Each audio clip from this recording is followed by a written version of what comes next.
You ask Tiger to solve. This deals with linear equations with one unknown. The final result is x equals 1. Let's solve it step by step. Group all constants on the right side of the equation. Subtract 11 from both sides. Group like terms. Simplify the arithmetic.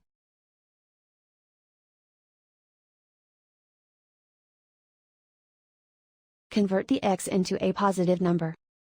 Multiply both sides by -1.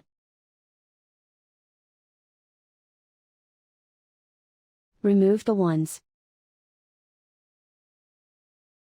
Simplify the arithmetic. And so the final result is x equals 1.